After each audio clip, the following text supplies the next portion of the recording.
المسلمون قادمون.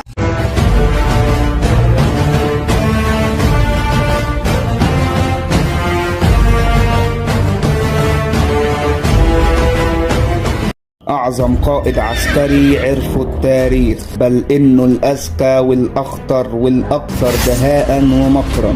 خاض أكتر من 100 معركة طوال حياته، معرفش طعم الهزيمة في أي معركة فيهم.